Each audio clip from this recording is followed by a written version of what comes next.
Alright, welcome back to a brand new video of the Target Individual Program, Target of Experience. On my way out, I gotta talk. I gotta talk about some things that were happening that I didn't get to record because me and my daughter went to the Stop and Shop, and again, just certain things that happen. Shit that they always do. But I'm about to expose them. Come on a sec. Give me a sec.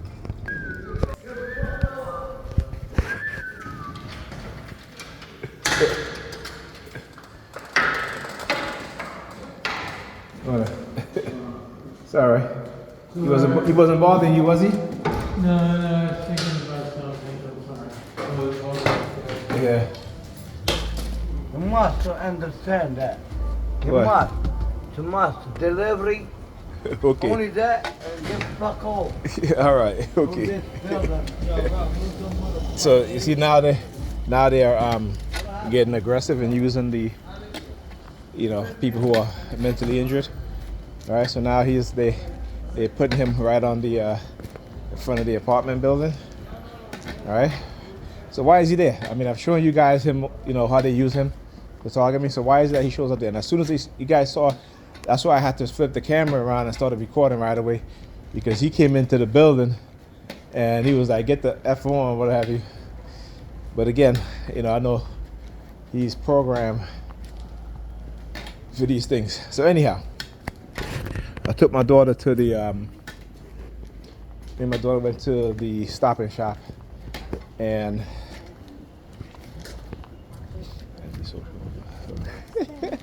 they got anti-social club, and it has the the like the bullet hole going through the glass. All right, again, how they target you. All right, so when they do that, after they give you a heavy dose of targeting, they'll send people to talk to you. But I'm gonna explain all that stuff. This is all part of the ritual, all right? And I say it's a ritual, but it's a psychological program that they run. But you can call it a ritual. All right. So anyhow, Pam was very adamant about me going to the Stop and Shop. I'm like, why are you like this? And when did she guess like that? And then yesterday she went to the grocery store. Right? She could have picked up what she needed, but nope, she wanted me to go pick up stuff because she know I'm going to spend more money than I wanted. Right? Because again, there's certain things that she does. Like I said, you can spend $1,200 on 3 pairs of glasses, right? But then, I spent almost $80 on groceries, and I asked to give me back $20, and to her, that's a big, she doesn't want to do that. And she's like, well, you eat food too? I'm like, listen, you know what I'm saying? We don't live together, right? That's why I only asked for $20 back. But, the narcissist mindset is, she can get to spend her money on other dudes. And again, we're not in a relationship, but I got to spend my little bit of money on her. Right? I might spend on the kids, and I don't mind doing some things for her, but it's a kind of a unfair transaction, because they are very transactional. So, anything that they do, you as the man, is going to be unfair to you, or it's going to be very fair. It's going to be way fair to them. But you as a man, is going to be unfair to you. So anyhow, we get to the Stop and Shop, and of course they're running their psyops. Oh wait, before I start that, so I'm getting ready to go, and she took my shades, and I was holding. I'm like, why you got my shades? I'm like, why you got my shades? So at that point, I know that something was being done. Right? At that point, I know that that we were being microwaved, right? We were being radio wave, hit with silent sound. Okay? And so I was like, okay, what are they trying to do? Are they trying to not make me, are they doing reverse psychology on me? So that, I would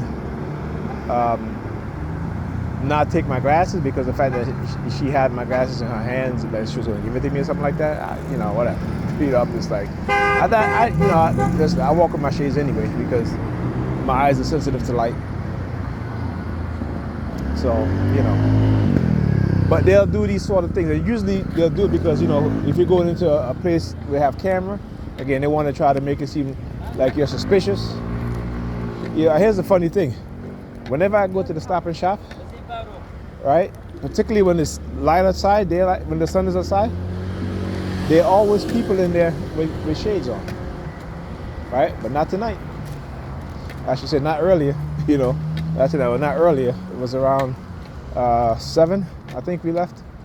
So the sun was still out. It was still sunny, right? So there's no, I'll tell you, and I was like, okay, this is what it is. They didn't want me to wear my shades. So, hey, I didn't get that one. Okay, so you guys got to excuse me. Try again next time. All right? And, on our way back, as we got to the block, it was she looked like a light-skinned black woman, Hispanic black woman, young woman, good looking, very good looking, incredible body, but I know it was a honey trap because she was waiting. She waited for me, right? She waited until she saw me, and she started looking, staying still, and then she started approaching me slowly. And again, like I said, in the past, when I didn't know what was going on, I would have been like, hey, but I would have given the number, not understanding that these were honey traps. These were honey traps. Okay? So, I'm just like, wow. Okay. But I had my daughter with me. So then when that didn't work, the next thing they did was, there's a guy that I speak to once in a while. He was like, hey man, I've been looking for you and such. So we ended up talking for a little bit. My daughter's riding her scooter. And, sometimes I get into talking, it's like I just, forget everything else. I didn't forget my daughter though. But they know that. They know that. So they know that, when I'm talking about particularly the truth and about history, so we were talking about, the lies that we were told by these white racists who co-opted our history and, taught us that their ancestors created everything and our ancestors created nothing. And it was all a lie. It was all a lie. But black people are so indoctrinated with religion that they don't want to hear that. Okay? And he said, when you think about Jesus, what picture do you have in your mind? It's a white man, right? So, we just talking, and I said, some white people, they're what you call parasites, right? Particularly these elites, right? They're parasites. What do? They take over cultures, they take over people's culture, they take over people's invention, and do what? And they live off of it. They live off of it, right? The profits that they get. And I told them, I said, listen, not every white person is a racist, but every white person is a bigot. Okay? I don't care how much they say they like you or they love you or what have you. So you're a bigot. If you're married to them, if you're a black woman married to a white man, and he wants to do race play with you in the bedroom, he wants you to call him master and all this shit. He wants you to,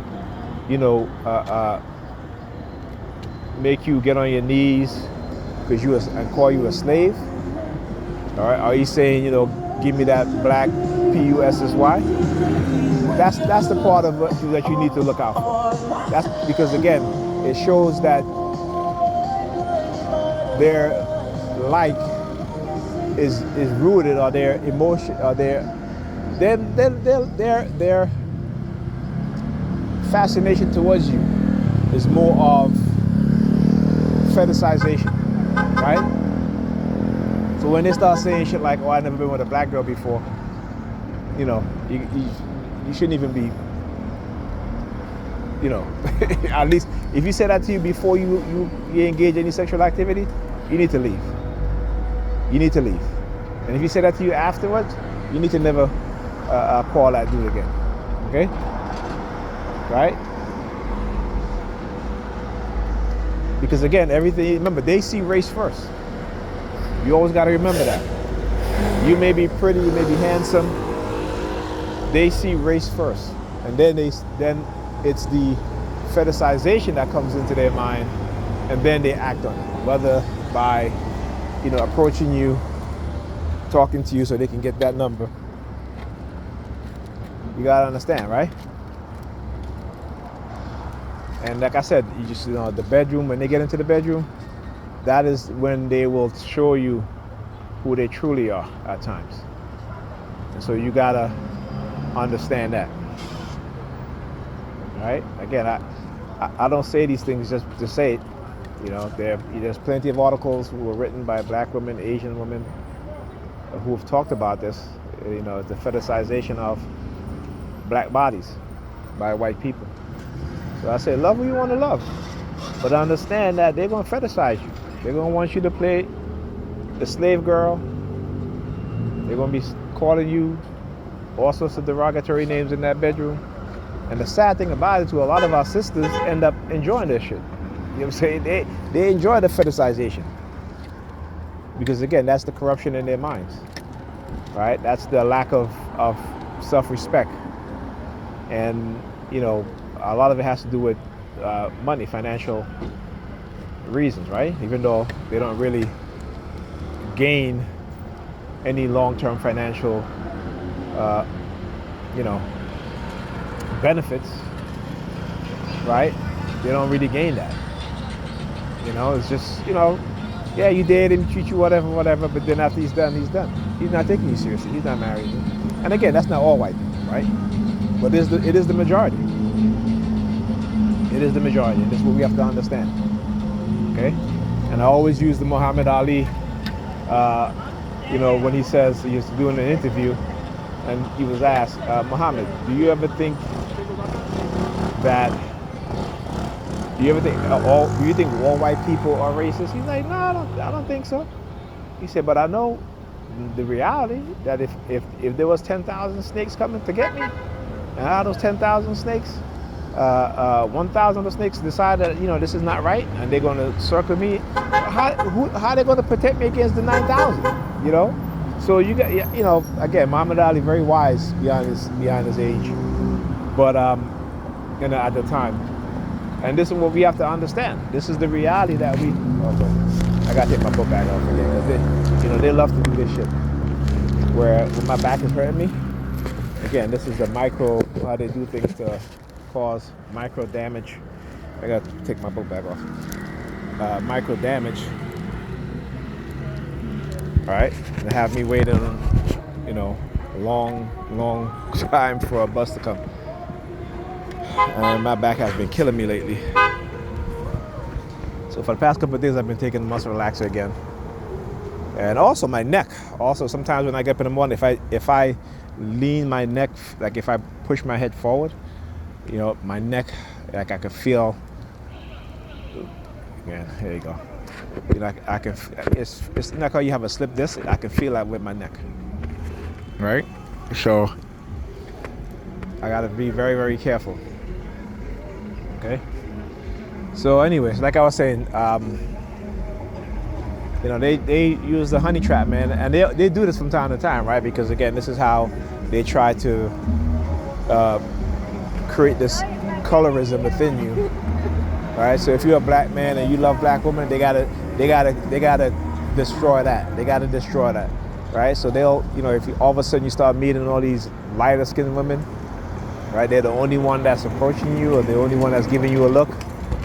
They're perpetrating this on you, particularly if you are vocal, right? Particularly if you are proud to be a black person, right? They have to destroy that. They have to destroy that because they know that you loving yourself and your people, right, is something that they fear. They fear the vast majority of black people thinking and feeling the same way, loving themselves, loving each other, loving their people.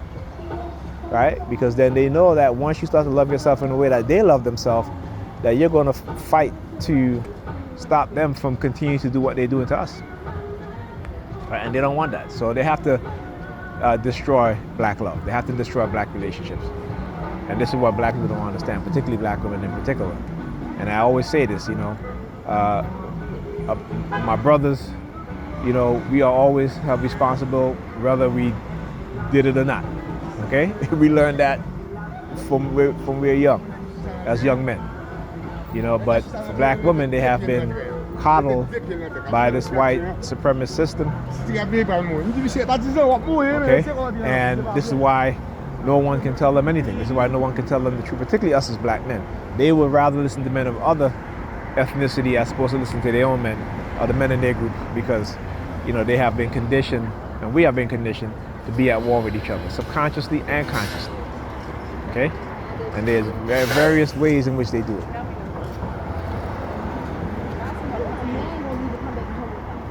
So, you know, we gotta understand that. You know, like I said, when I look at a woman, I don't look at it, I look at a, excuse me, I don't look at a woman with a European mindset. I look at her from an African mindset. Now, there are some women that, to me, are not unattractive. Yeah, right? Who are unattractive, right? And there are women who other men might find unattractive, but I might find attractive. You know? Like I said, I remember when I was younger, you know, talking to some particular young black woman, and, you know, my friend used to like, you know, why are you talking to her? She's not pretty. They'll call her ugly, and I'm just like, really? You know, like I said, they know who, they know in the black community who they have to attack, right? Because we don't follow the narrative that the majority of us follow in terms of how we look at each other, how we view our women, our men, right? And, you know, they have to destroy those things. They have to destroy you when you're young. All right, so if you're a black man, young black man, and you want to start a company, you know, they'll let you have a barbershop. Yeah, they ain't gonna bother with that. But if you want to create your own social media platform, right? They're going to do exhort any and all effort to prevent you from doing that. Look at that shit. Look at that rat. Look at that. All right, pretty soon they're going to come up to us talking English. Okay? Yeah, don't worry, they got the technology that's probably going to do it. All right. Anyway, I'll talk to you guys in the next video.